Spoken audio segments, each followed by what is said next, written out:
이번 미국의 기준금리 인하에 따른 시장의 반응과 향후 금리의 방향을 간단히 전망해 보겠습니다.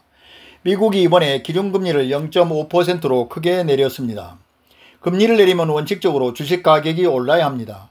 낮은 금리가 기업의 부채 부담을 줄여주고 투자를 확대시킬 것이라는 통상적인 논리 때문입니다. 그에 따라서 고용이 증가하고 소비와 생산이 활기를 띠면서 경제 전반이 좋아진다는 것이 일반적인 이론입니다. 그런데 이번에 미 연준이 금리를 인하하자 주식 가격이 하락했습니다.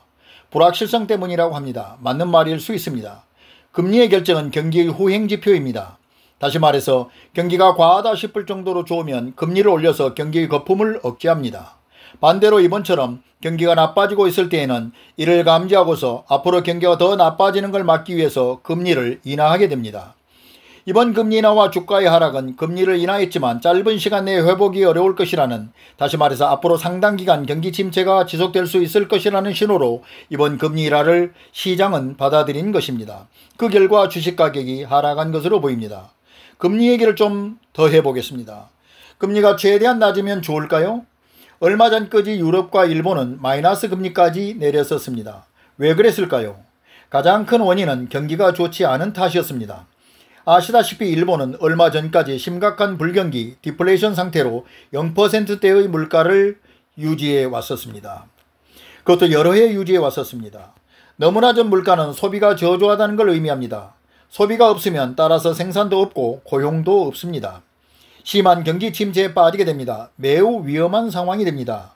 너무 낮은 물가는 이런저런 부작용을 낳습니다.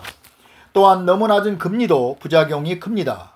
우선 은행들이 대출을 꺼려서 시중의 유동성, 돈 부족을 만들어 소비를 감소시키고 기업들의 투자를 억제시켜서 고용 부족과 생산성 감소에 따른 더 큰 침체를 유발합니다.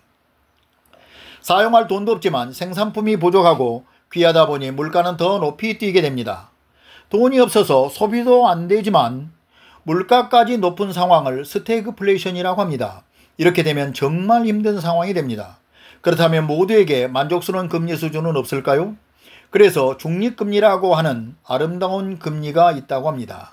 물가가 안정되어 있을 때 물가를 잡기 위해서 고금리 정책을 안 써도 되는, 즉 비교적 낮은 금리지만 은행이 대출을 통해서 자금을 공급할 정도가 되는 금리면서 또 돈을 빌려서 투자한 기업은 이자보다 더 높은 비율의 이익을 낼 수 있다고 생각되는 금리 수준입니다. 제 생각에 미국은 내년도 2025년 중립금리로 기준금리를 2%에서 3%대로 잡아야 할 것 같습니다. GDP 성장률은 2%대로 잡고 물가지수를 조금 높게 잡아서 3%대로 할 때에 적당한 기준금리를 2.5% 정도로 생각해 볼 수가 있겠습니다. 그래서 미국은 내년에 기준금리를 2에서 3% 사이의 수준으로 빠르게 인하할 것으로 보입니다. 미국은 고물가의 공포에서 벗어난 최근의 2.9%의 물가지수를 거의 정상적인 수치에 접근한 것으로 판단함으로써 물가 안정에 자신감을 얻은 연준이 높은 금리의 부작용과 특히 실업률의 증가를 눈여겨보다가 전격적으로 금리 인하를 단행한 것으로 보입니다. 미국은 코로나 이후에 공급한 풍부한 유동성이 자산시장을 과하게 끌어올린 측면이 있습니다만 어쨌든 GDP 성장률이 3%에 가깝게 나오고 고물가에 있던 물가가 다시 2.9%로 정상을 찾아가는 중이어서 고금리의 부담을 가진 연준이 실업률이 높아지는 것에 주의를 기울인 것 같습니다. 현재 미국의 실업률은 4.2%입니다. 전년도에 3.7%였기에 현재로서는 0.5%가 상승한 것입니다. 실업률이 크게 높지는 않지만 1년 사이에 상승한 것이 문제입니다. 현재 0.5%의 상승을 경기 침체의 신호로 본 것입니다. 샤메 법칙을 적용해 보면 더욱 그렇습니다. 샤메 법칙이란 최근 3개월의 평균 실업률이 지난 12개월 동안의 최저 실업률보다 0.5% 이상 높아지면 이미 경기 침체가 진행 중이라고 주장하는 법칙입니다.